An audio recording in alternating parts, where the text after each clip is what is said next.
Hello, and welcome to Conversations with Nick Thompson. You may know me from Netflix Love is Blind, but on this podcast, we sit down with guests from all walks of life to hear their story, remove stigmas, and uncover what makes them tick.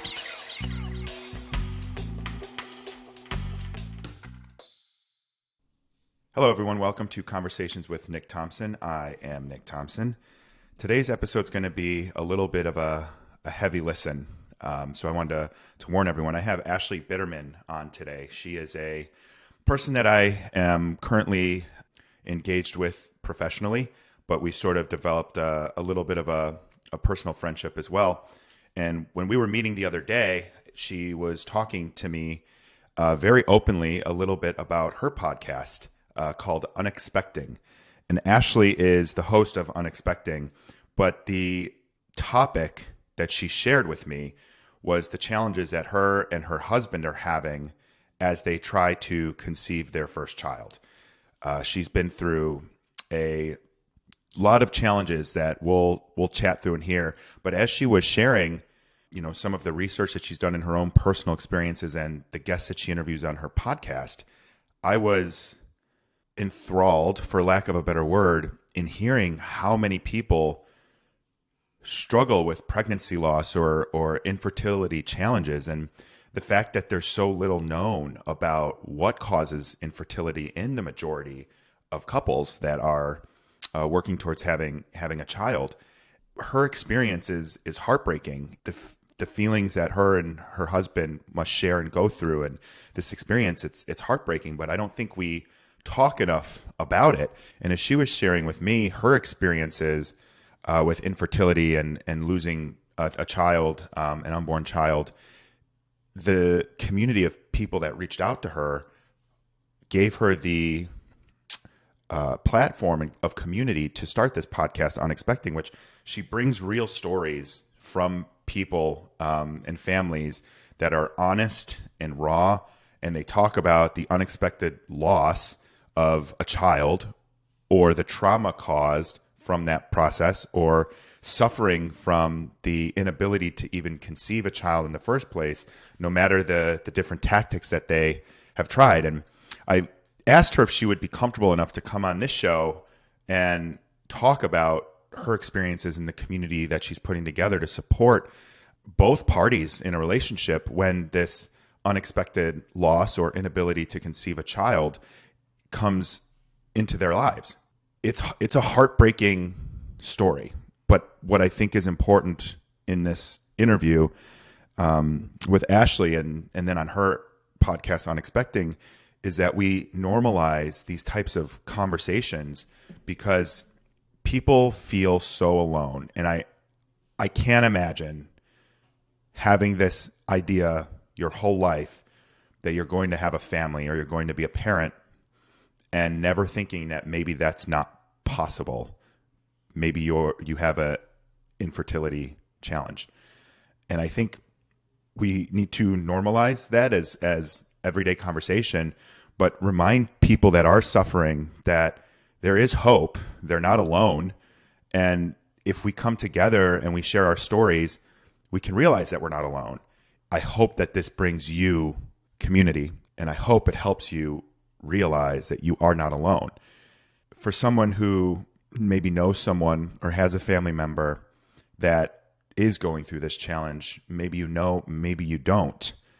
If you ever do find yourself in a conversation with a loved one, I hope that you find some answers here on how you can support them and make a comforting space for them so that they can share how it actually makes them feel and the challenges that they're going through. If you're going through these challenges and you're trying to navigate them, I hope that this brings you a little bit of guidance and a little bit of community. So let's get to it.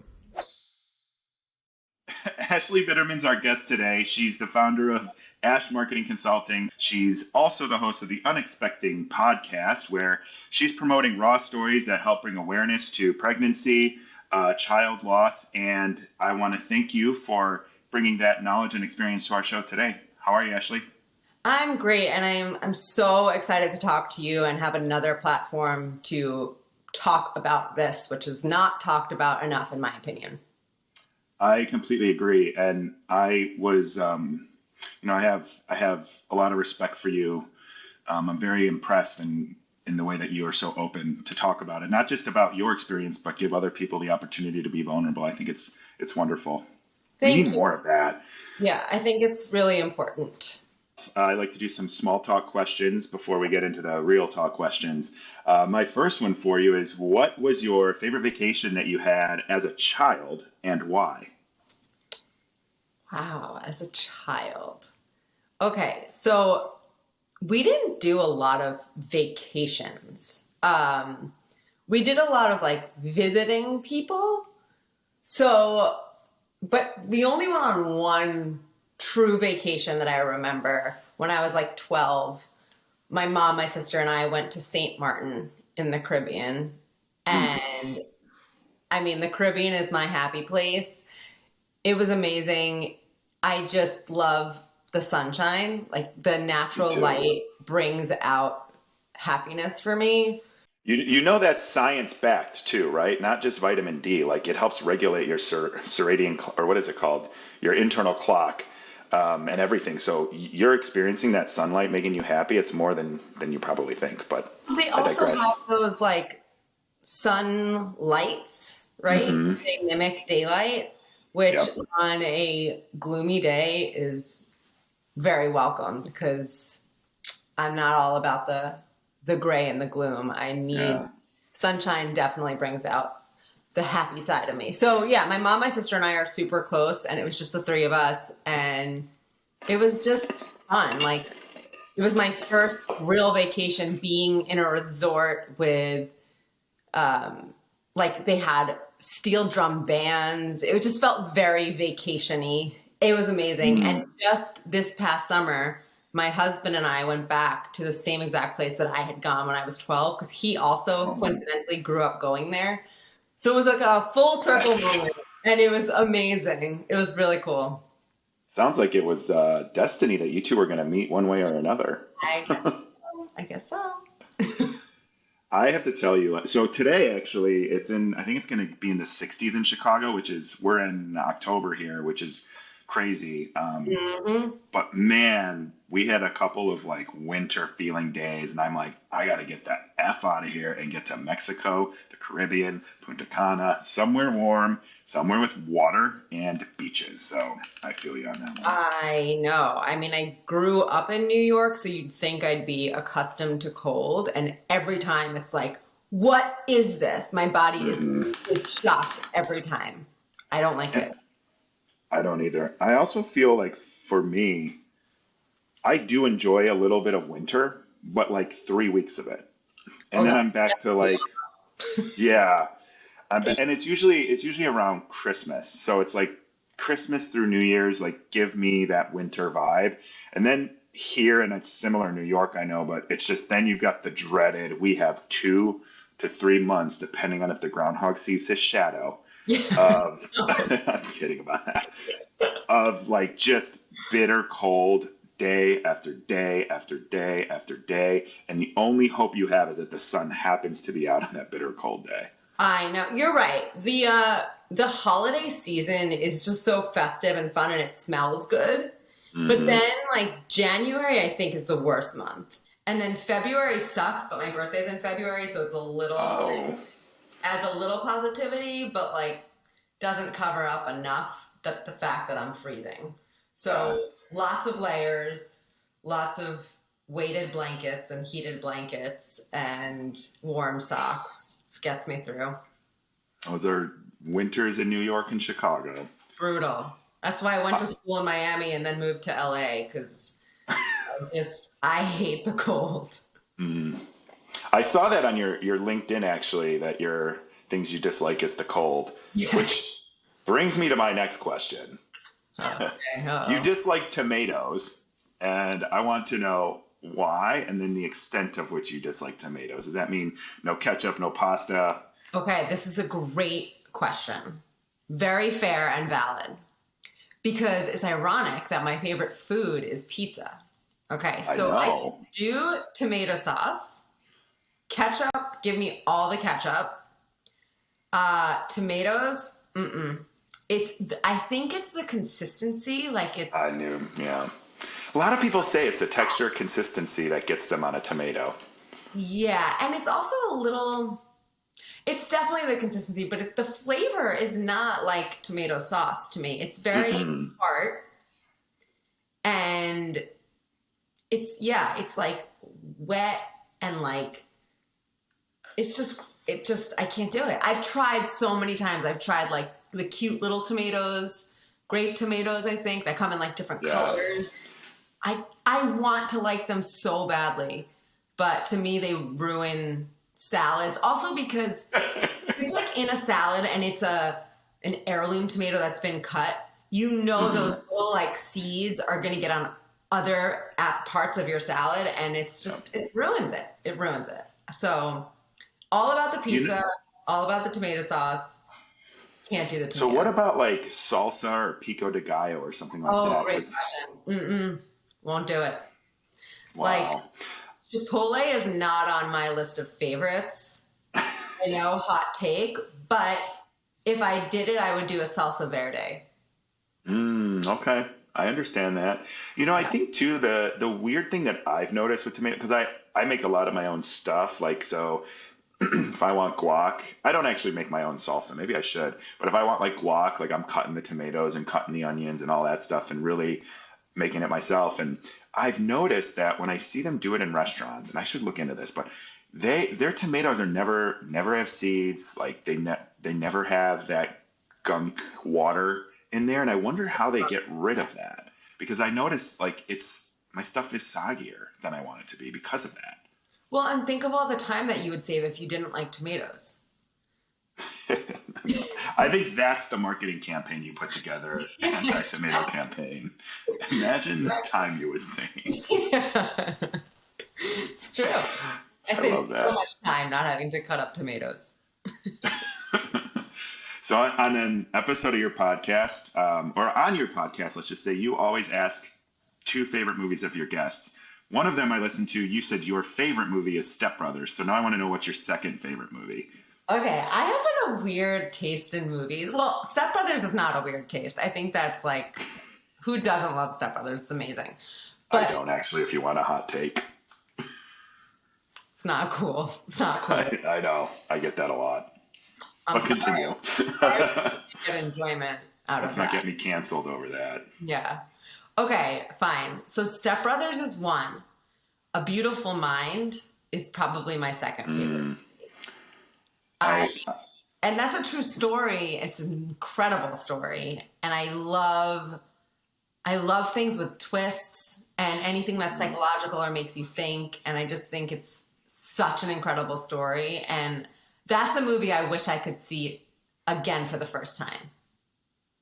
that is a movie where it's not the same the second time. You're admiring it more versus Yeah. understanding it, which is interesting. But I don't think that's that hot of a take or that weird of a movie to have as one of your favorites. It's not. It only is because my other favorite movie is Step Brothers. So it's the dichotomy, you know. Well, let me ask you this question then, Miss Friends Trivia. What does Rachel say is her favorite movie, and then what actually is her favorite movie? Okay, her favorite movie is Weekend at Bernie's. Yes. Okay, but she says her favorite movie is Dangerous Liaisons. Yes. Good one. Don't try. Right. Don't. That was good. try me. No, that was a good one. I would love to recruit you and sign you to a nice like 3-year contract to join our Friends Trivia I am team. in. I will. I will get you that championship, guaranteed, almost guaranteed every time. You and my friend Jen, it would be interesting to see you go against each other from what I can tell so far because she's 90% of our trivia team. Wow. I mean, it's crazy. Yeah, I am very confident in my friend's knowledge. Very, maybe the most confident in anything is my knowledge in friends. Do you still watch it? Yes. Yeah, me too. Not as much. There were times where I would fall asleep to it every night for months. It was almost like self-care because you could listen to it, you know it, it's comforting, you know those characters, you know the Yes. lines. It's Yes. super comforting. Okay. So I thought it was just me. I have anxiety, and that has been just a constant comfort because it's something I can close my eyes and I can see it, and it's familiar, it's comforting. I always fall asleep to it too. For like probably 10 years, every single night I fell asleep to it. Mm-hmm. Why Me too. I'm amazing at it. But I also read an article that specifically said that Friends is really helpful to people with anxiety, and it's for the reasons that it's comforting, but it also said that it always has a resolution at the end of every episode. That's true. Yeah, so it's not just us, but there is a club of us, which is nice. That's interesting. I'm actually going to look into that. I'm very curious about that. What about those cliffhanger episodes? Like if you're not binging it, like were Chandler and Monica going to get married? Chandler would have found a better hiding spot than his office. Maybe not. Who was pregnant? Oh my gosh, that was. I remember I worked at Jewel. I was like 18 when that, maybe 19 when that came on. I didn't always watch it. I picked it up in season 7 after watching reruns that whole summer, and I think that's why season 7 is still my favorite. But I remember like all summer at Jewel, which is a grocery store here in Chicago where I worked. Oh, okay. All summer we just speculated and came up with different theories. Like we talked about it all the time, and it was such a cultural, iconic show at that time that it was just like literally must see TV. Like they advertised it. I still think it's must see TV. So who's your favorite character then?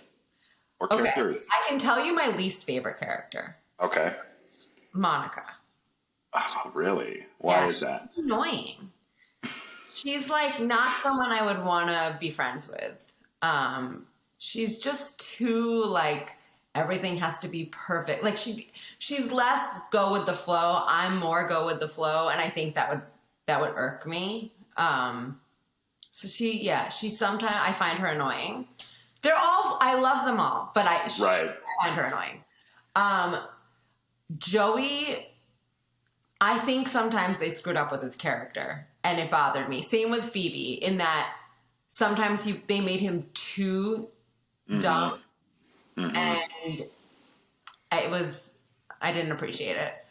But I think they threaded the line on him. They threaded the line on him where it was like, did he stop developing at 7 years old, or is he just a playboy? Like, and they didn't.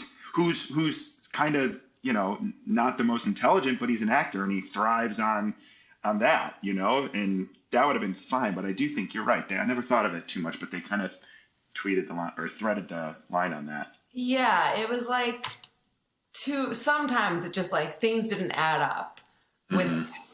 But I love him. And Jennifer Aniston I love her in anything.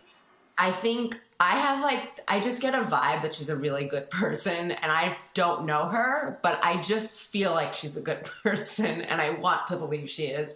She's my favorite.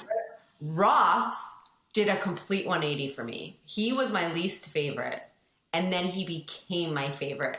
I think it was like over time, or as the show went on. Because like watching it back, my opinions of the people have changed all the times I've watched it back versus when it was on. Yes. So it was over time, but when the Ross's Fine episode really did me in for him, that's when I really loved him. And then when I go back and watch it, I have a new appreciation for him. I love that episode. That's I quote it all the time still. I'm fine. Good. It's so good. I don't know why it's coming out all high and squeaky. I'm fine. Yes. And then the margaritas. Yeah, that's a great episode. I also thought that was a good moment for Joey when he stayed behind with Ross when he saw Ross was struggling, because Joey didn't always have that kind of. Actually, he does. He does when someone really needs it, but he doesn't always kind of have the wherewithal of what's actually going on.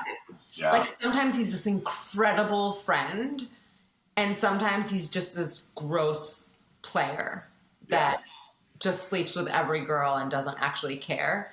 Yeah. It bothers me. Like, which is it? You know? Yeah, you're right. Man, maybe we should do a whole separate episode and deep dive into the psychology of all of the Friends characters.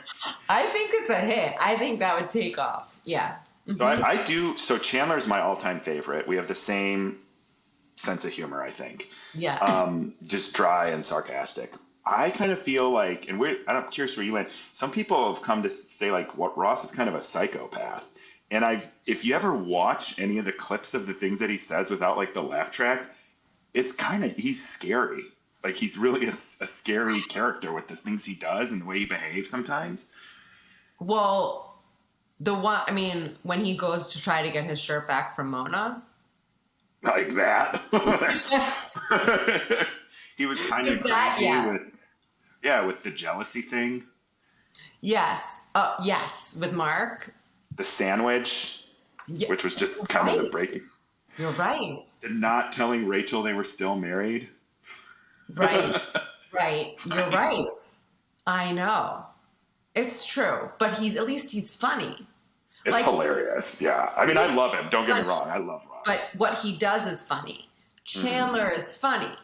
You know, it's different. Yeah. That is another one of my favorite episodes is when Monica tells Chandler that she has met someone he's going to love and it's the funniest guy she's ever met. So good. It's I think there's so many brilliant moments of that show, and I think I'm curious to see how it evolves as with generations. Yeah, I am. Because there are things now that I watch and I'm like, oh my god, like that's cringe, because times have changed. But I also still watch it and think that's hilarious. And I'm curious if the comedy is going to change. Like, will it become less funny? I think it already has. What do you watch that's funny right now? That's like funny, like Friends, or I like The Office too. The Office would never. I like Parks and Rec. Yeah, I remember that. You said that. You like that better than The Office. I did. I really did. I mean, they're both brilliant, but totally.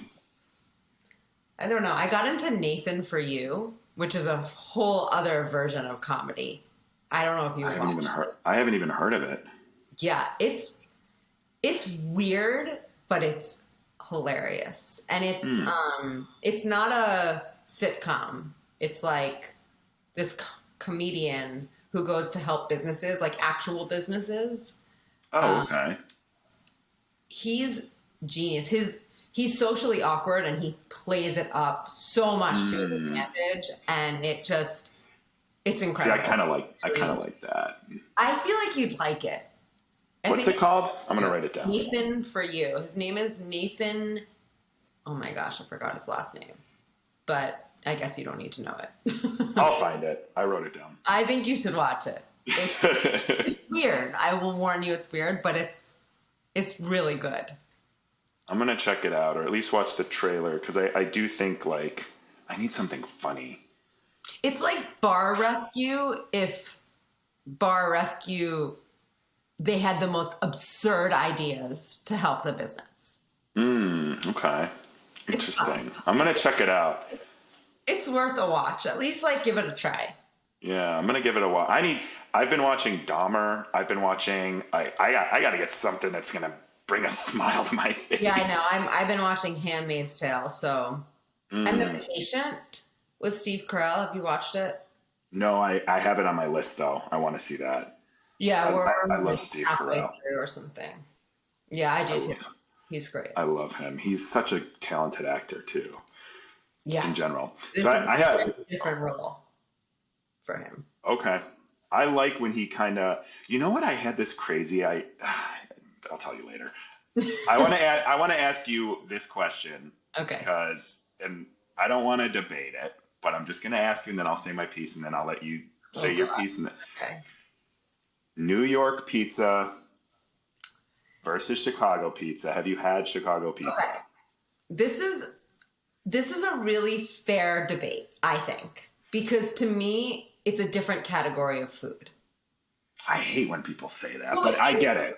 I get is. it. And it is in the sense that Domino's pizza is a different category of food than New York style pizza.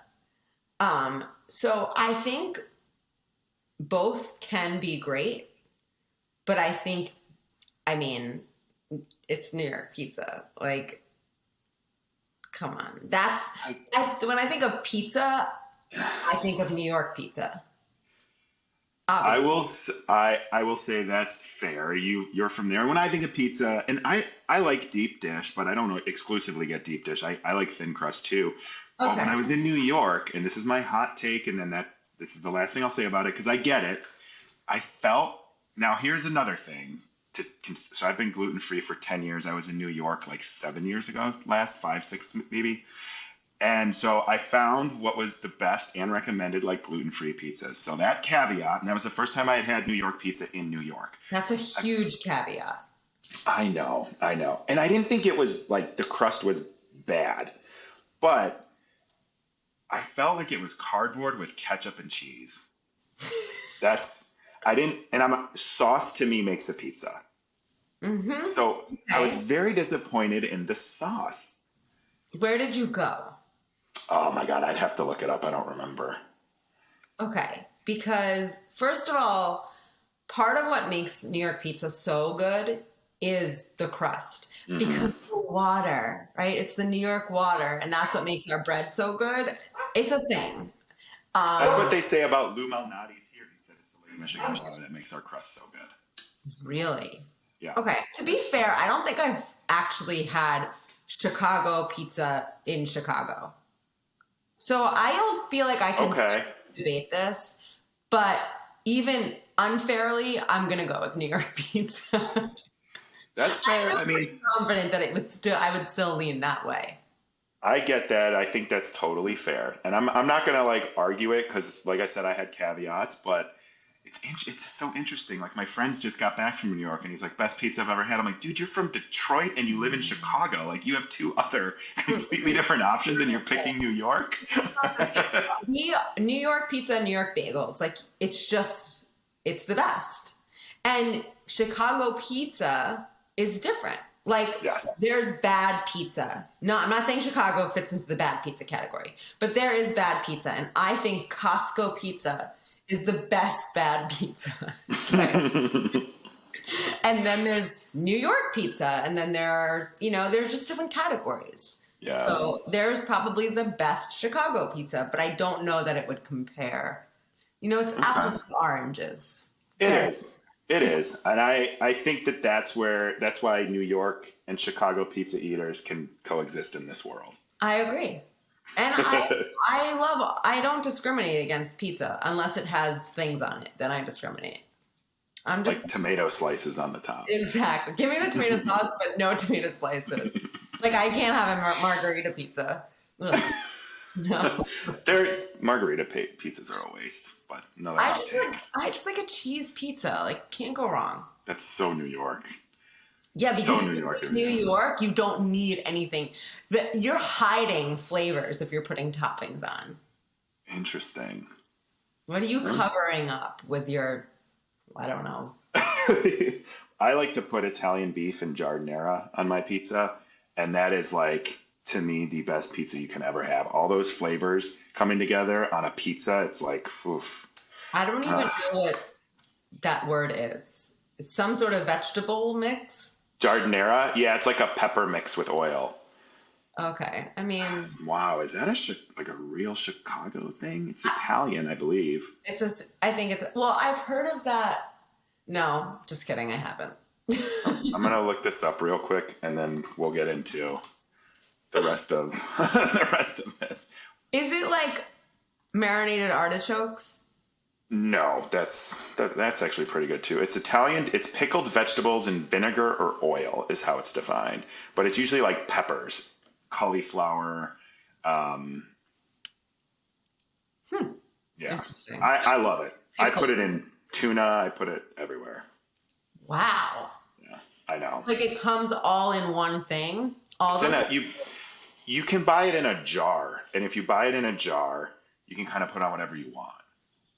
People put it in salads. You put it on in a Chicago style Italian beef, something on like a sausage, like a brat, something like that. Pizza. Wow. Who You knew? got to come to Chicago. Who knew? I know. You have a lot of taste tests to go I've to. never, I mean, I've been there, but for like, I think it was under 24 hours because it was a stopover. So Oh, I okay. haven't really experienced Chicago. I think Chicago is amazing. I don't even hide it. I Are love you it. And born and raised there? in the suburbs, like anywhere from like 30 minutes to 2 hours out of Chicago, depending on traffic. Oh my God. Okay. Yeah. But nothing, I have never been in worse traffic than New York. Well, Ever. of course. It's like you just don't move. Yeah, Like that's here, it's stop go. You go 3 miles an hour, then you stop for a minute. 3 mile. There, you just sit. I don't know how it ever eventually opens up. it depends where you are, but that's pretty accurate. Yeah. All right. Well, why don't we get into a little bit more of your area that your podcast is about? But before that, why don't you give us a little intro about you? Like, who are you? Where are you from? What do you do? Okay. So I'm Ashley. I'm from New York. I'm born and raised on Long Island.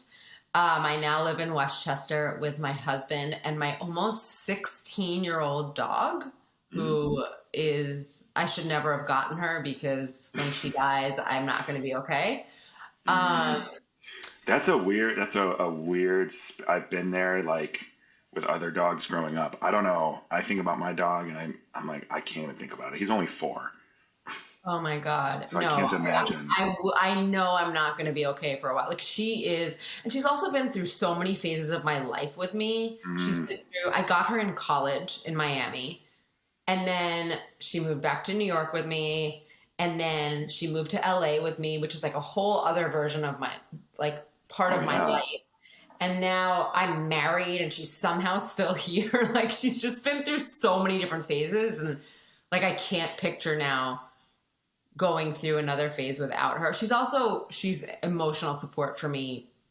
Like nothing can Yeah. beat her in terms of emotional support. So yeah, I should not have gotten a dog. That was a mistake. It's great in the moment. They are the best emotional support. They love you unconditionally. I don't know who is more obsessed with who. It's a good competition, but yeah, my husband is less than thrilled that he inherited her because I potentially spend more time with her than I do with him. But so I have a dog. I love dogs. I also love music in pretty much any capacity, listening to music, going to see live music, playing my own music, writing music, singing. What do you play? I play guitar and a little Oh, keyboard. cool. Oh, very cool. Yeah, I love all things music. Taylor Swift's album just dropped today. Don't miss it. I pre-ordered the record. I'm waiting for it to get here. Yeah. Good. Have you listened? Had you listened yet? I'm almost fully through. Okay. And just really quickly, what do you think so far? I'm actually really excited because it's giving hints of old Taylor, which is the best Taylor. Like country Taylor or? No, Okay. like Red Taylor, Okay. Taylor's Okay. version, you know. I have that on record too. It's great. So I love And those Fearless. hints. Yeah, Fearless, 1989. 1989 is one of my favorite albums of all time. It's so good. Every song was a hit off of that. Yeah. Yes. That probably my favorite. So yeah, I was getting some like old school Taylor in there, which I was really excited about. Mixed with some like really tamed down EDM. I don't really want to call it EDM, but like I was getting these like electronic vibes. I'm into it. I like Kygo and Griffin. That's about as EDM or close to it as I get. Oh, Kygo, I think I only know because there's a Selena Gomez song. Hmm. So, yeah, that's my EDM knowledge. So maybe I shouldn't have used it. I don't I really don't even know think it it. is. I don't think it is EDM. I think they're just DJs. I don't understand that. Yeah, I don't either. So I apologize to anybody who's an EDM fan that I just completely offended. So yes, I love music. I've worked in marketing for over 15 years. I am one of the rare people that actually work in their major.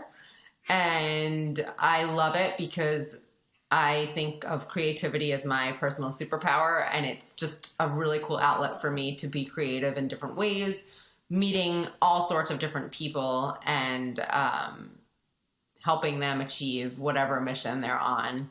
And it's fun to be part of that. So I've been really grateful for the work I get to do. That's amazing. And having, as someone who works with you, I think you're pretty good at it, at least so far. Yeah. Thanks.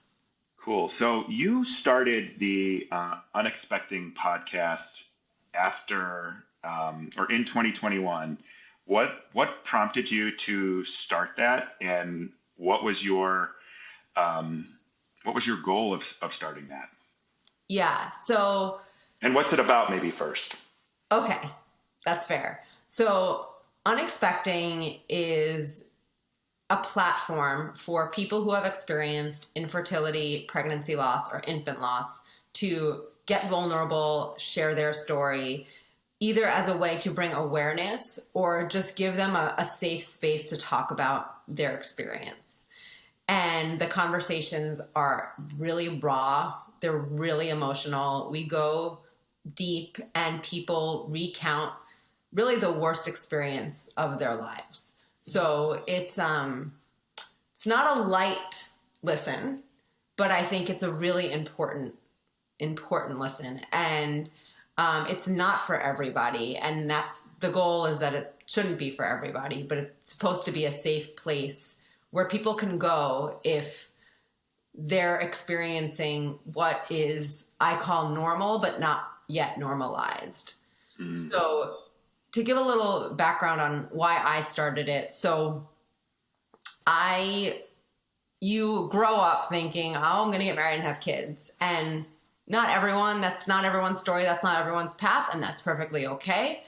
But that's just like the societal norm. Like, you get married, you have kids, whatever that looks like for your family. And so I always knew I'd be a mom. I had a million baby dolls growing up, and that's all I played. I played house in every environment capacity possible. So my husband and I got married, and I am now 36. My husband is 42. He has a 13-year-old son, my stepson. And so we knew we wanted to try right away to get pregnant and bring another little life into the world. And you always hear growing up, use protection, like it is like instilled in you from the early age, like you could get pregnant. There's all these things like that you're warned against, but you're never prepared that it might not happen.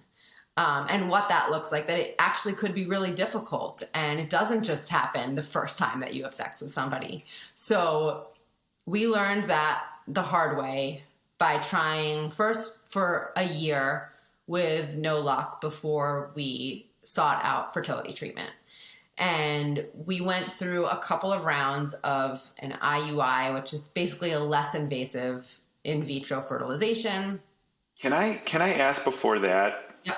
So a year's a really long time in Yeah. theory, but there's only really 4 days a month where you can conceive. So Two. or it's two. Okay. Two. Yeah, my bad. So it's two. That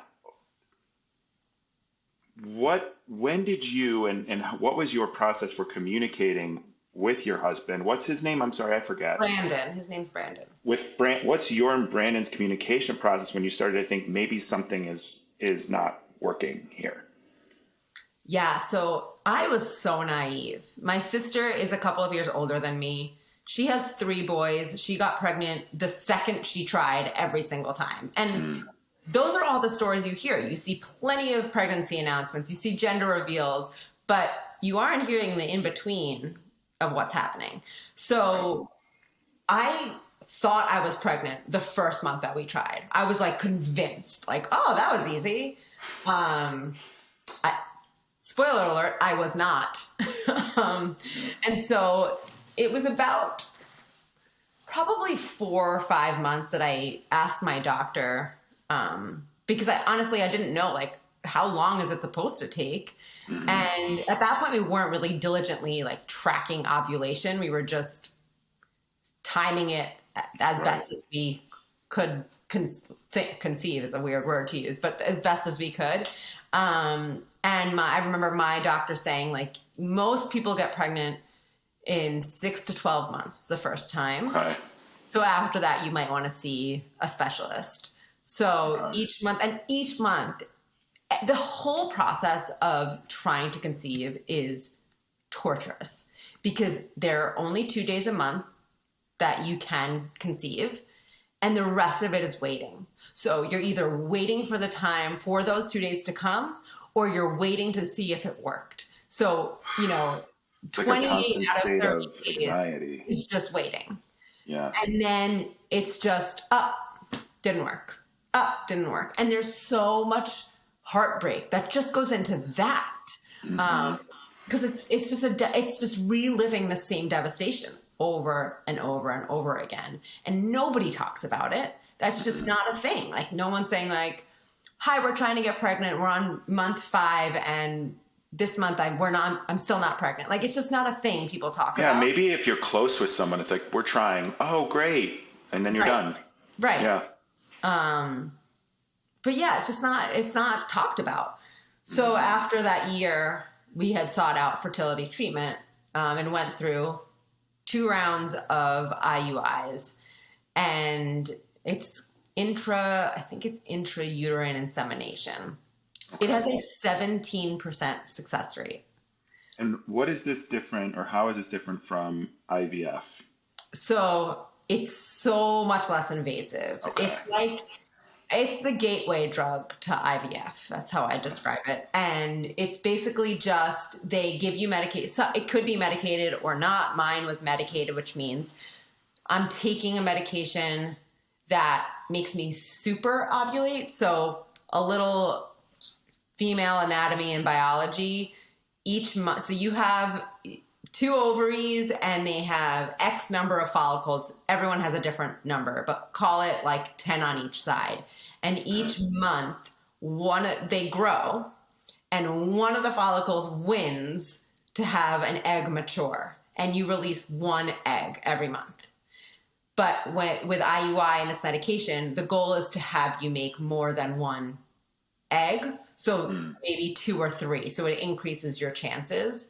And then you go into the doctor's office and they inseminate you with hopefully your husband's sperm, and they don't screw that up, or whoever you're using. But then after that, you wait 2 weeks. It's the 2-week wait, and you find out if it worked.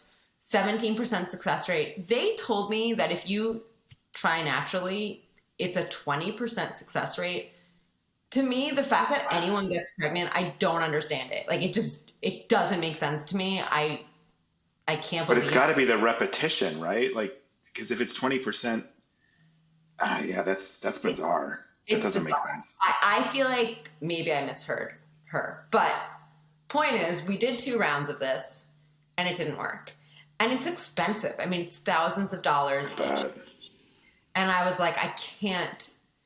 It's also, you're like injecting yourself with hormones, so it's really emotional. And I was like, I need a break. I don't want to do this a 3rd time. It's really expensive. It has a 17% success rate. Like, how do you even like market that? Yeah. Imagine being a company that's like, hey, 17% of the time our customers are successful. Yeah, exactly. Exactly. But IVF is so much more intrusive and so much more expensive that, like, you just want to at least try this to see if it does work.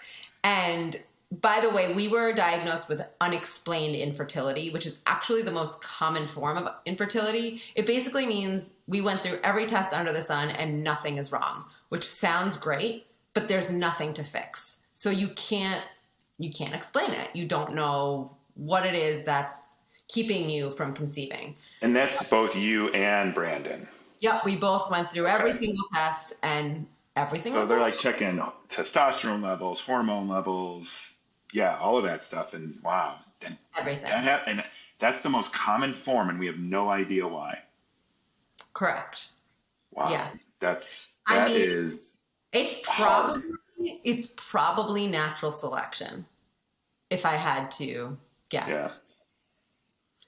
And I was the one they selected is not going to continue evolving. So it was emotional. We stopped, and of course, then we got pregnant. That maybe the next month. So February of 2021, I found out I was pregnant, and what a relief that was, because just in that moment, I knew I can get pregnant. And that alone, just knowing that was like incredible, because there was a time where I just felt maybe I can't. I mean, they haven't said why, but maybe I can't. So it was a relief to know I could get pregnant. And we were supposed I'm sure that was a relief for both of you, right? Too? Yes, Yeah. It was a relief, and we were so excited. So excited. And so we were supposed to get married in 2020. You can guess why that didn't happen. Mm-hmm. So we had our wedding rescheduled for June 2021. So this is February. We find out we're pregnant. And because it had taken us so long, we just didn't jump to tell people that I was pregnant until I was 18 weeks. So I got through morning sickness, and we found out it was a boy, and we painted the nursery. We were picking out his name. And at my bridal shower, I announced I was pregnant by saying, "Welcome to my baby shower." And it was like such a fun moment. Yeah. And then we went for our very first anatomy scan. And that's basically, they look at every single part of the baby. It was incredible. You can see each of the lobes in the brain. You could see the 4 chambers of the heart. I mean, it's really incredible. You can see all the fingers. It was very cool. And Did you have any fear at this moment, or was it you were just so delighted that you guys were able to conceive? so I didn't know to have fear so much. I had fear through the first 12 weeks, because that's when they say if you're going to miscarry, you're most likely going to miscarry within the first 12 weeks.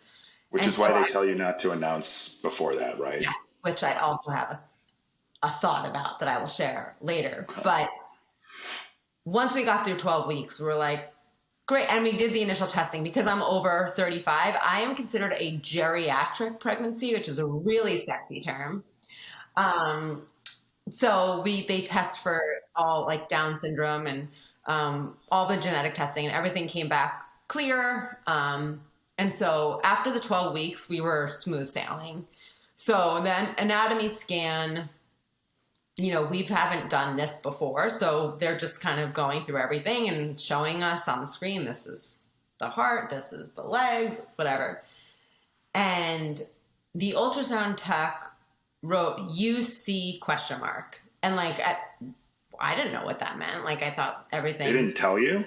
No, the ultrasound technicians can't say anything. They are not doctors. Because they're not doctors. Yeah. They can't say anything.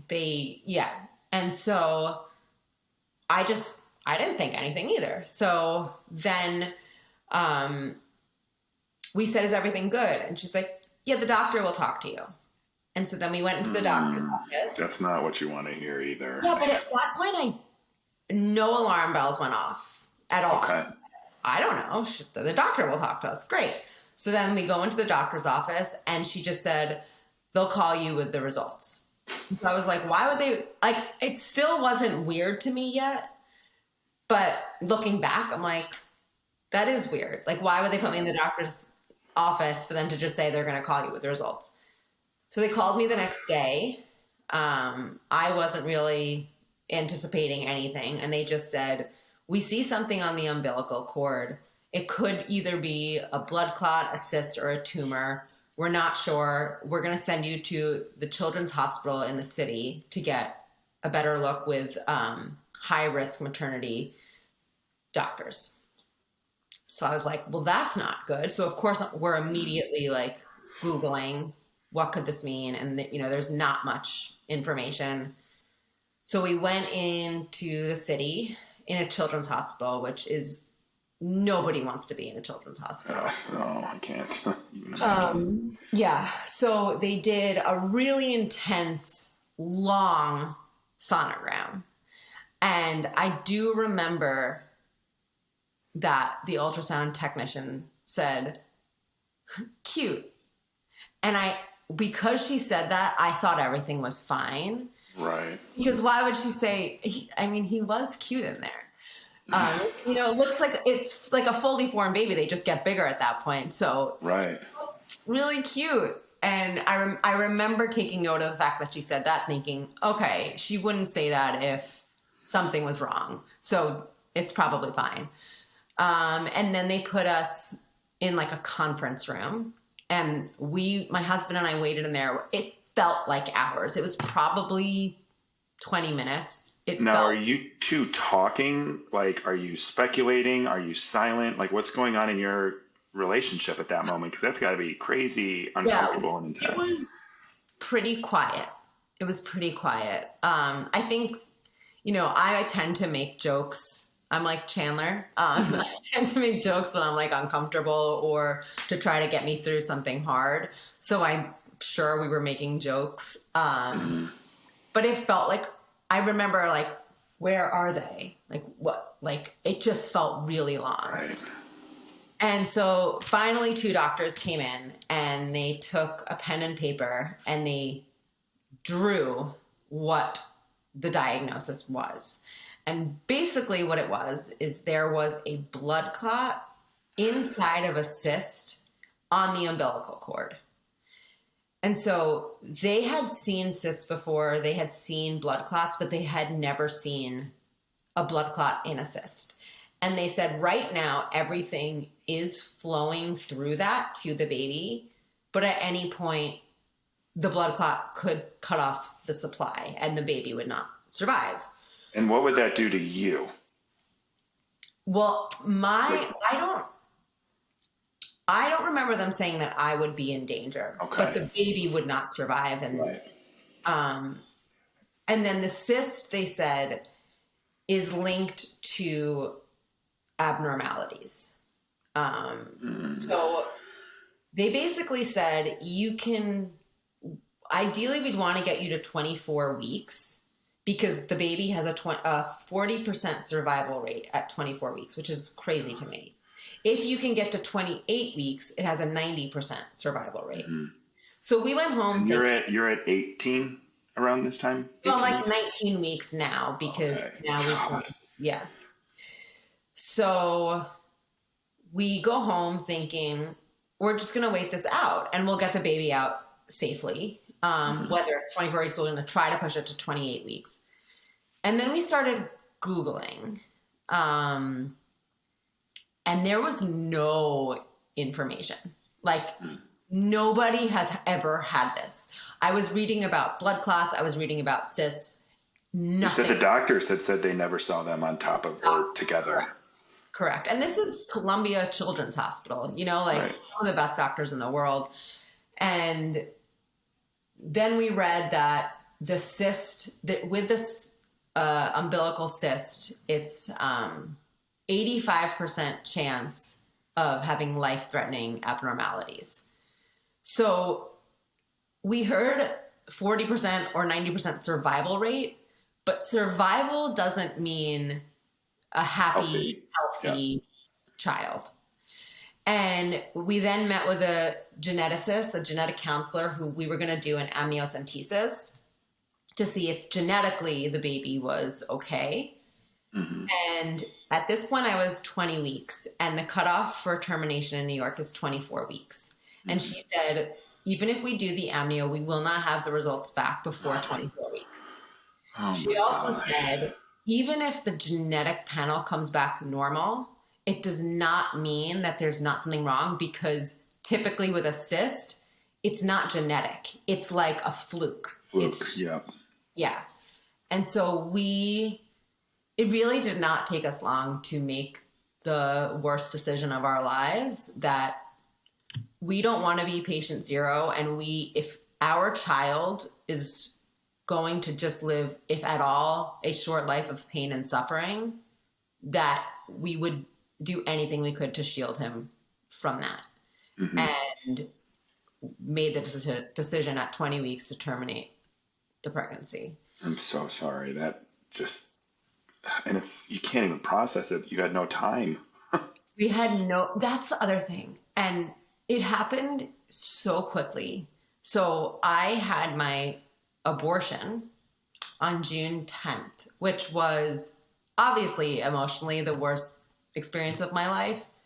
Physically, the worst experience of I had no idea what was involved in this. I also had a terrible doctor who gave me a medication that put me into labor and didn't tell me that I was going to be put into Oh labor. my gosh. So I started having contractions at home, and I started panicking because Did you know what it was? no, I didn't know what it Oh my was. gosh. And I was screaming, and I was like, something is wrong, something is wrong. And so Brandon called the hospital and was like, something's happening. Like, we don't know what's going on.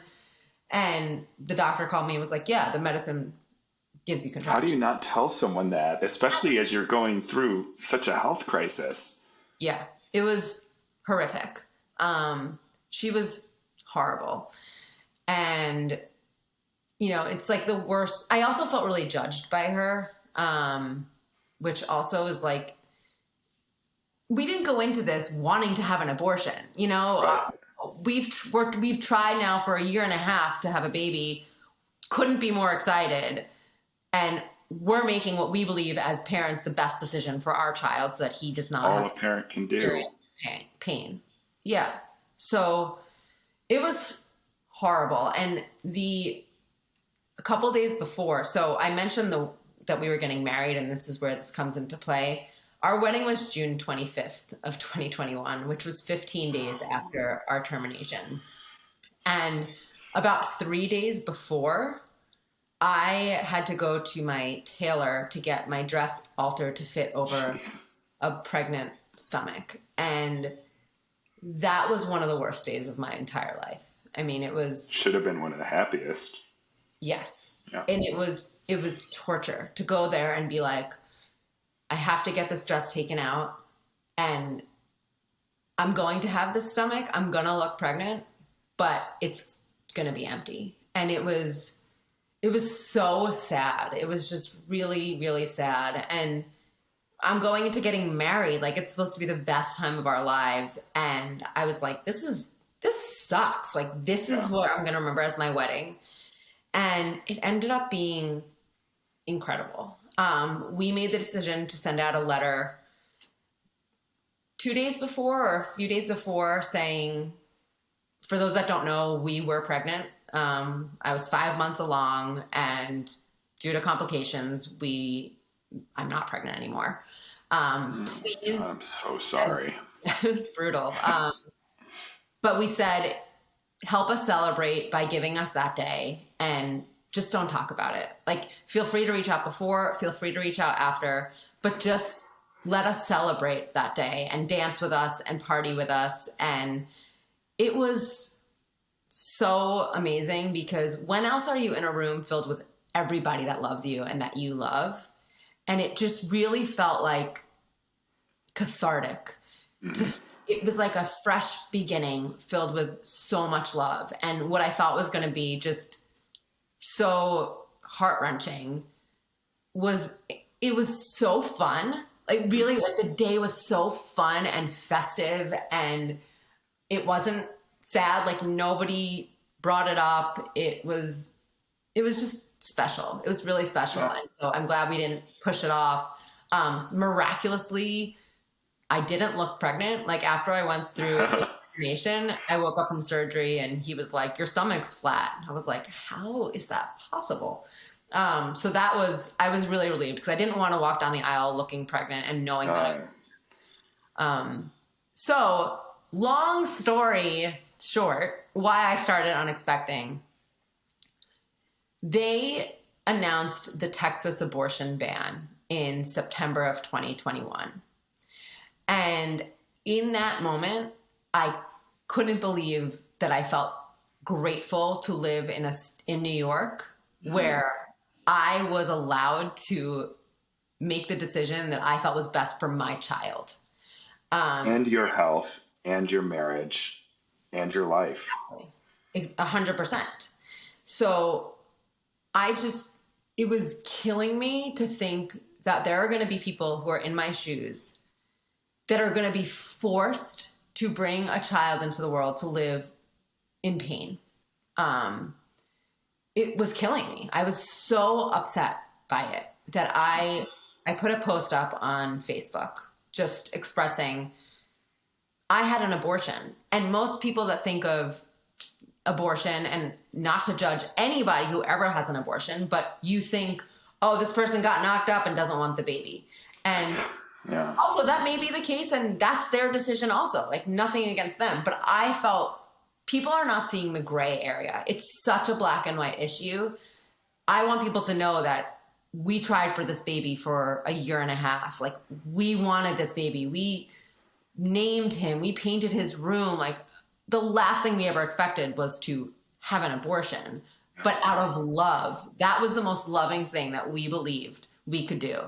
And I was devastated that people were going to be forced into that decision that they don't get to make. So I posted this to share my story and I was inundated. I mean, the post went pretty viral and all of these people started reaching out to me and sending me messages like, I went through something similar, or sharing their stories to me, their most vulnerable experiences. And I was like, wow, why are we not hearing about this?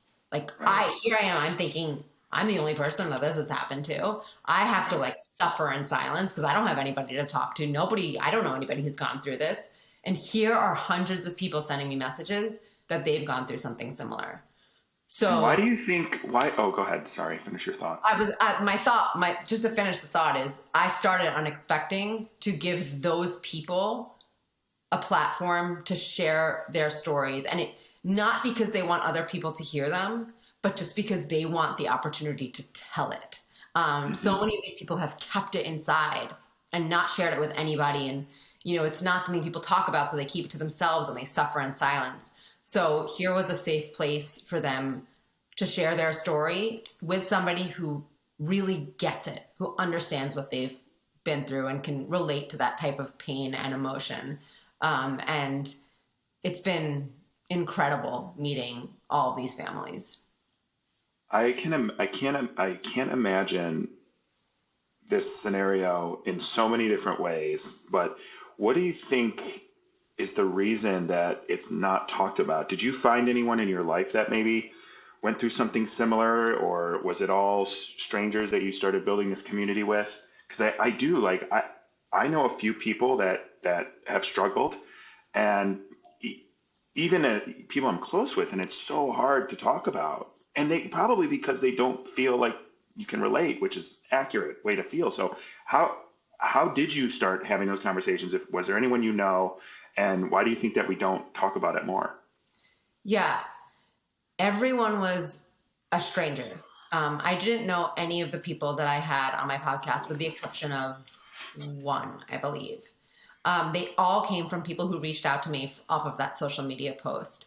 And what's interesting is once I started talking about it, then people I knew started reaching out to me. Mm-hmm. So that's when I heard from aunts and uncles and friends who all of a sudden were sharing these stories, either about themselves or my friend had a miscarriage, or, all of a sudden they all come out of the woodwork. These shared experiences that we've just kept to ourselves. And I think it's not part of society. It's not normal. to talk about. It is a normal experience, and unfortunately, thousands and thousands and thousands of people are dealing with this every single day. But it's taboo. You don't want to talk about what's wrong. You only want to share the positives. I mean, you look at Instagram, it's snapshots of people's highlights in life. It's not real. And so people are shied away from sharing their vulnerable stories. And Right. that, going back to what I said that I would touch on later, is you aren't supposed to tell people you're pregnant until you're 12 weeks because you might have a miscarriage. And basically what that's doing is shaming people who have miscarriages. It makes you feel like you've done something wrong, that it's bad. You're not supposed to talk about it.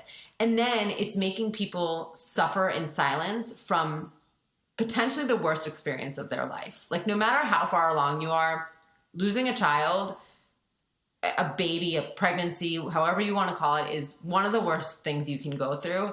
And the thing is, like, people will be like, oh, well, she was only 6 weeks. But as soon as you get that positive pregnancy test, everyone goes through the same emotion. Like, How about those 2 days when you don't, or like the negative test or whatever? Like, yes, you still hold on to that hope.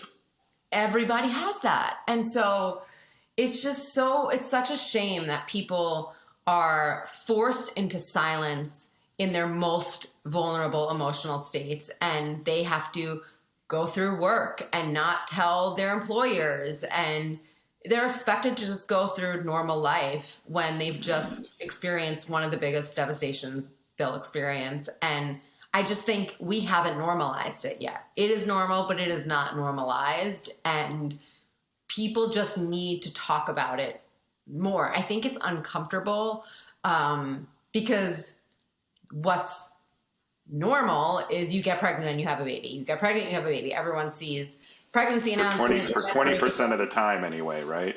For 20% of the time. Right. And that's all you're used to seeing. So if it's something different, it's uncomfortable.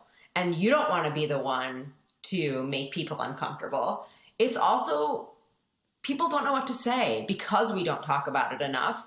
So you almost feel like you're burdening somebody if you say, we lost the pregnancy, because now it's this weird, uncomfortable feeling of, oh gosh, I just made them uncomfortable. And now they're like, what am I supposed to say to that? So everyone just avoids it. And I just felt it was really important to lift these voices and make sure that they're getting heard so that it's not this taboo topic. And we just need to talk about it more until it becomes normal. Right. And I wanted to ask you about this, and you touched a little, but I don't know what you like being in the shoes of, and I have for other reasons, right? But like being in the shoes of having this burden of loss and wanting to express yourself and talk about it, and then having this shame, whether it's, internal or society. How can, when you do open up about this, how can someone support you? Because I feel like some people are going to say, I'm so sorry, or, you'll get it figured out, or pray, or like whatever their go-to is to sort of, and I don't think people mean it in a bad way, but they're trying to kind of check a box and really understand, Yes. they don't really know what to do, and they, in a lot of cases, want to be supportive. So how can someone support you if you share your story? Yeah, it's a great question. And you're right in that people feel like they need to check a box and say, okay, I reached out and said, I'm sorry, like I'm done. And I agree that I don't think anybody is malintent. Everyone's doing their best, but because it is awkward, it is uncomfortable. So everyone's kind of doing what they believe is the best thing to do. And just as the way people are different in how they express sympathy, people accept sympathy in different ways. So the best thing to do, in my opinion, is to ask the person how they could be most helpful. Do you want to talk about it? Do you not want to talk about it? One of the best things that someone did for me was one of my best friends. She reached out and she can't relate, and that's perfectly okay. And she said, Ashley, I want to be the best friend to you that I can. I don't know what to do. Can you please tell me what would be helpful? If we all just said that a little bit more. It was so honest, and I so appreciated her not just trying to do something because she thought it was right or trying to check a box, but she was like, I want to be helpful and I don't know how.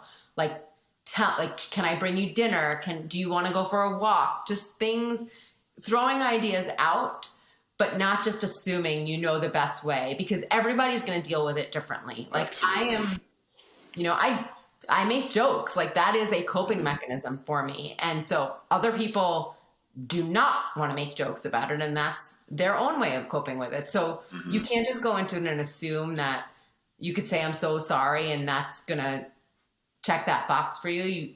Everybody is going to deal with it in a different way. And I think you just need to be open to supporting in the way that makes them feel supported, if that makes sense. Absolutely. And do you mind sharing a little bit about what it was like for you and Brandon? How did you communicate? I'm sure he was struggling as well. You were struggling different ways, but together. What was your communication like, and how did you stay strong and remain in a partnership? Yeah, so this is something that I think could either make or break a relationship. It's the worst experience you can go through as a couple, one of the worst. We really strengthened our relationship through this. It was this shared experience that we felt nobody else had experienced, and it was just us. And we were also always on the same page in terms of the decision that we wanted to make, which I think would have made it much harder if one of us, Totally. wanted to do something differently. And he, I suffered emotionally and physically. He suffered emotionally and having to watch me in physical pain, which was really, really, really hard for him. And I remember coming out of the hospital after the termination, and that was the first time I saw Brandon in this experience completely break down. I mean, it was like he had kept it all in, kept it all in, kept it all in. And he said, watching me like writhe in pain it was too much, but he was trying to be strong for me in that moment. And so he held everything in, and it just kind of all came out. And I remember at that point, I was like, it's okay. Like, it's done. It's done. Yeah. It's over. And at that point, like, it was just this release. So we cried a lot together. And we really got stronger through it. I mean, infertility is something that we're still struggling with. I've now gone through 2 rounds of IVF, and still no success. And it does take a toll on your relationship. I mean, there's no fun. There's no like sexual fun when you're trying to get pregnant.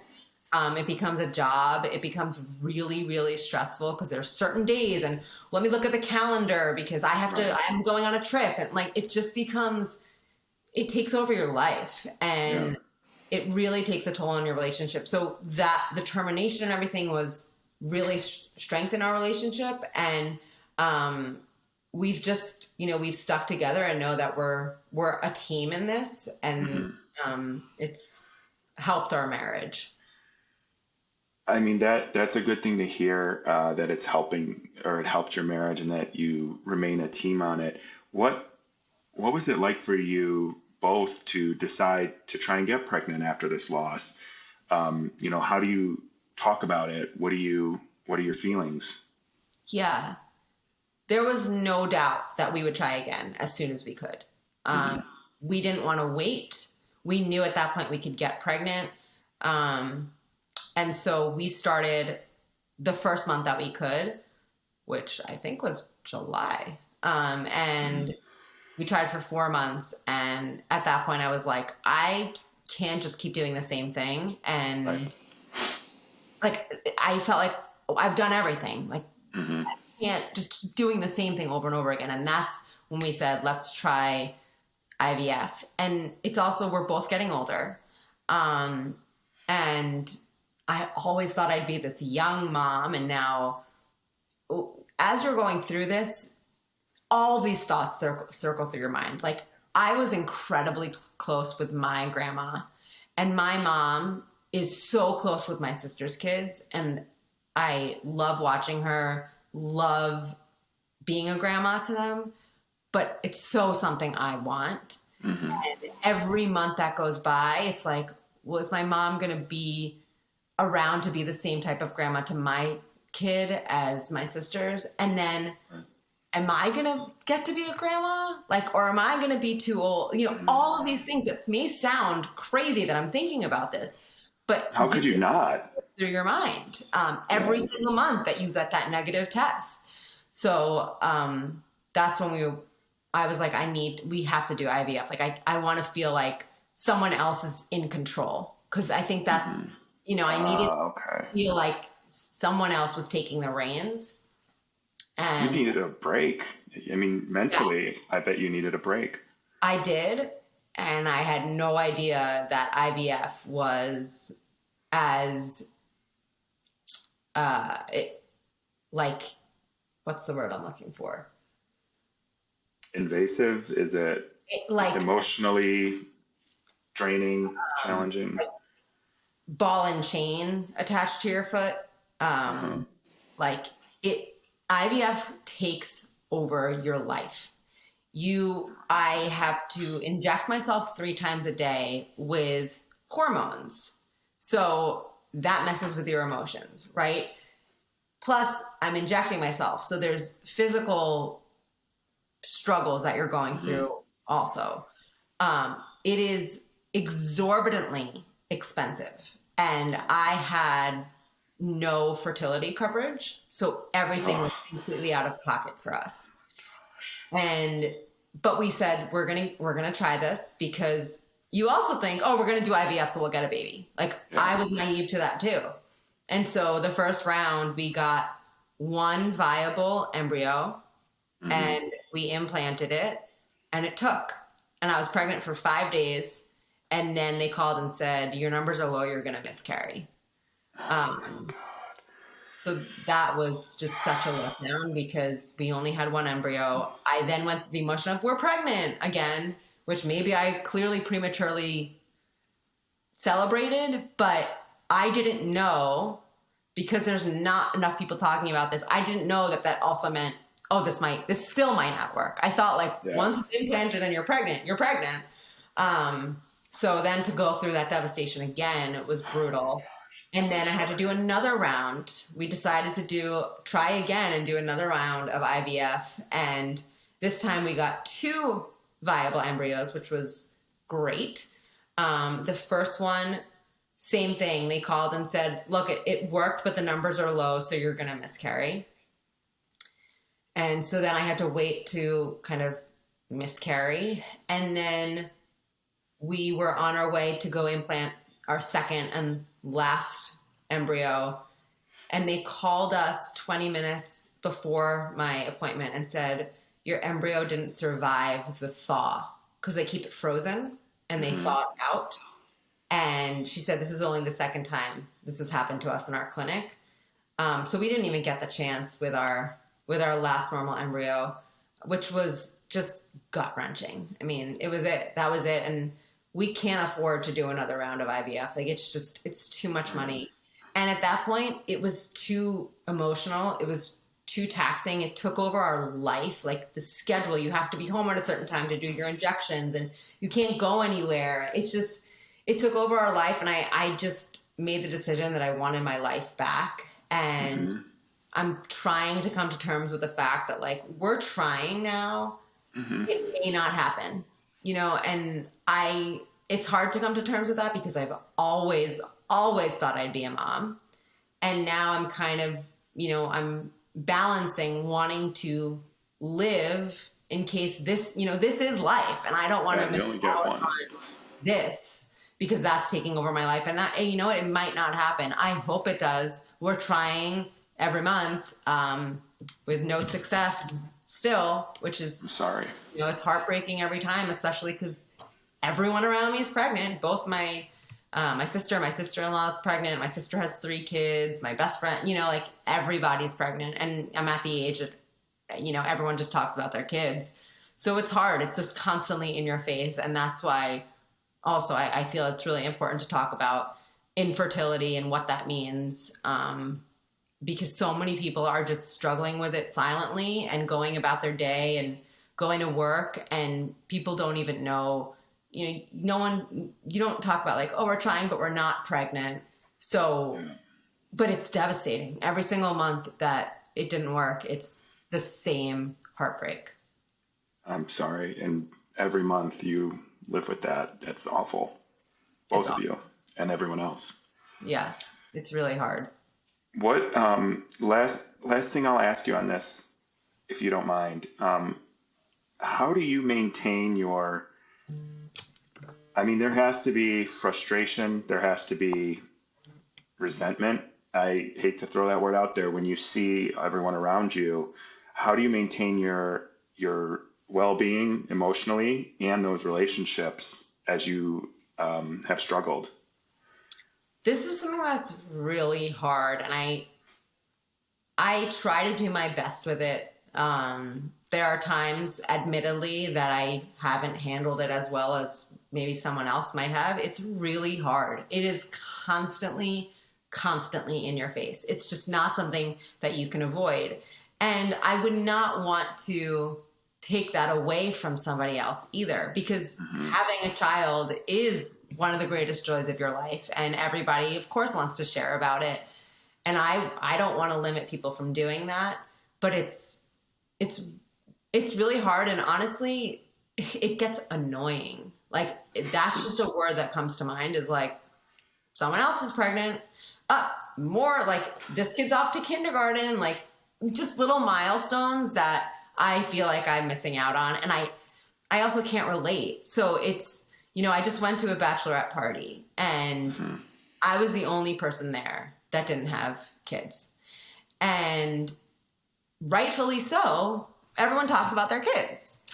And I felt, not only excluded, not intentionally, but excluded, but also sad. Like, they're living this aspect of their life that I want so bad. I've wanted my whole life. And it's just, it's very hard. I mean, my little sister recently called me to tell me she was pregnant, and she said, look, I need to tell you something, but I want to be really, respectful of you and careful. And I knew immediately that she was going to tell me she was pregnant. And it's hard. It was really hard to hear. But she was great how she went about it. And every time that we talk, she always asks, like, how am I? The focus is not on her being pregnant. I will ask her, just, she's my sister and I care. But she's also really good about, like, tell me what's going on in your life. And she doesn't want that to be the focus, which I really appreciate. But it's hard. I mean, I don't really have some great advice on how to avoid it, because it is unavoidable unless you just shut everyone out of your life, which I don't recommend. So it's just, it comes with the territory of infertility and loss, and it sucks. It sucks, but you just you get used to it, I guess. That's an unfortunate thing to get used to. Oh my gosh. Yeah. Yeah. It is. I just want to say I'm very sorry for what you're going through with your husband, with Brandon, and both of you. And I'm obviously rooting for you. I think I don't know you super well, but you seem like an amazing person. And hearing your story in more detail like this, and how you're still able to put a smile on and, stay. And I don't know, again, like, I'm sure you're not always positive, but you try to be optimistic about it. And, I do think that helps just for your own, mental health. Oh, well, absolutely. And I really thank my mom for instilling this type of value in me. I look up to her for almost everything in my life, and she just has never complained. She's been through 2 bouts of cancer and smiled the whole way through. And she has really paved the way for me to show me how to be strong. And I also get my sense of humor from her, and she makes jokes along the way, and to me, that's just the best coping mechanism. But I certainly am not smiling every day, and I, don't want anyone to think that I'm just, you know, constantly optimistic because I certainly have bad days. I have plenty of bad days and days where I just woe is me, which I don't love, but You're allowed to have those. It's okay. yeah, it's a mix, but I do try to keep my sense of humor because I find it really, really helpful. I think from at least what I've learned about you is you are doing the best that you can to stay positive when you can, feel it when you need to, and not trying not to damage any of the relationships you have. And I honestly don't think and everyone can do that. So I think you're I don't want to say doing well, but Yeah. you I, know, yeah, trying to find the words isn't easy. I'm sorry that you are going through all of that. Thank you. In a weird way, I'm grateful because I learned so much about myself. I learned how strong and how resilient I am.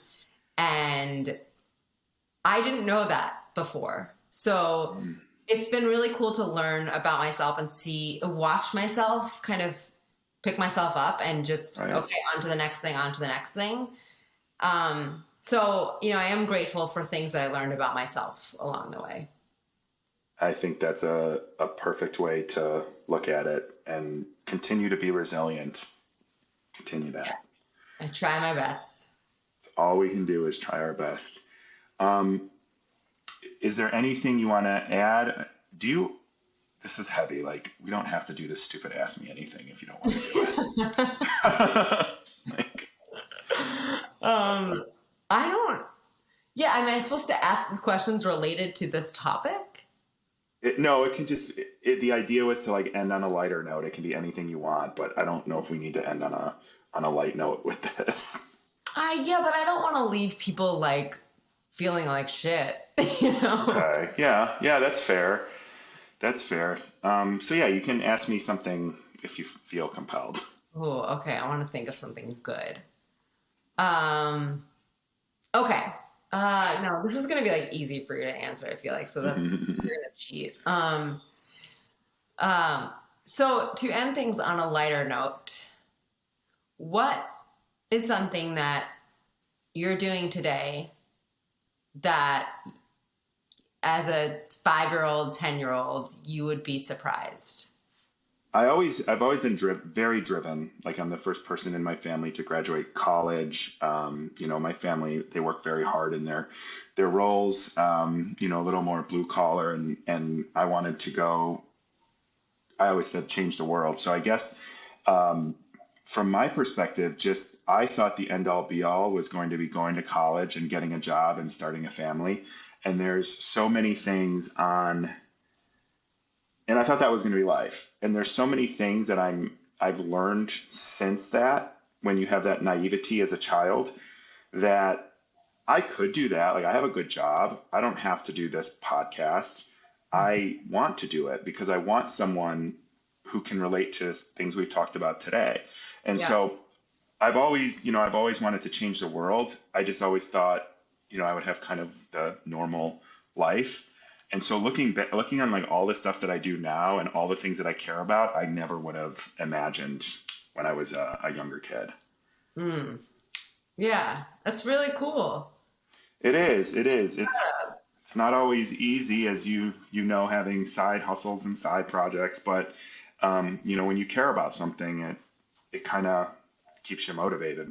Yes, I get that. Yeah. Okay, and then if you could have dinner with three famous people, who would they be? Do they have to be alive, or could they? No. Okay. Well, one, I love Brad Pitt and Leonardo DiCaprio. Mhm. So I would take one of them and want to have dinner with them. They're my favorite actors. I would love to have dinner with Bernie Sanders because he's, Oh. even though I'm like so disappointed in him and the way he ran 2016 and then 2020, as someone who volunteered both times and was, boots on the ground and hosting events and speaking at events, I felt let down, but I think I'm so interested in talking to him about, all of the things that he's still I think he's 80 now, for 80 years has cared about. And then I think another one would probably be like anyone from the cast of Friends. So one of the things too is Matthew Perry just had his memoir come out, Yes. and there's all these news articles about it. And like, I'm like super interested in the fact that, not that he wrote it, but that I read a quote from him that he didn't want to write his memoir until he knew he was far enough away from his addiction that he could handle it. And I'm like, that is so interesting. I would love to talk to him about like how he knew when, all of his, he said before, like there's seasons he doesn't remember. So I would just love to pick his brain. So I read that article.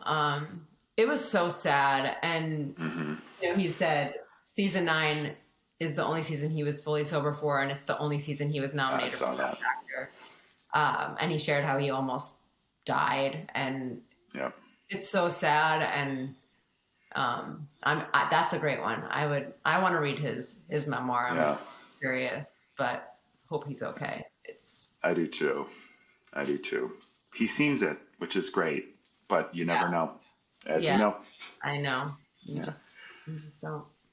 Yeah, I want to thank you again for taking the time today, sharing your story, and being incredibly vulnerable. Is there, so thank you for me and the guests, and I hope that this reaches someone that needs to hear it. Do you want to tell people where they can find you and listen to your podcast? Yes. So first of all, thank you for giving me another space to share this, because there's never enough places that this can be discussed. So I'm on Instagram at Unexpecting Podcast, and wherever you can get a podcast, Apple, Spotify, it's just called Unexpecting. Always happy. My DMs are always open if anybody is struggling with something like this or knows somebody who does and just wants to talk to somebody who gets it, who's been there before. I'm always happy to be an ear, listen, offer any advice if it's helpful. But I just want to make sure that people know they can always come to me. Yeah, thank you. Thank you again for coming on today and sharing your story, and hope everyone finds you and you continue to build your community. Thanks so much for having me. I appreciate it. My pleasure. Thanks. Thank you for joining me on another episode of Conversations with Nick Thompson.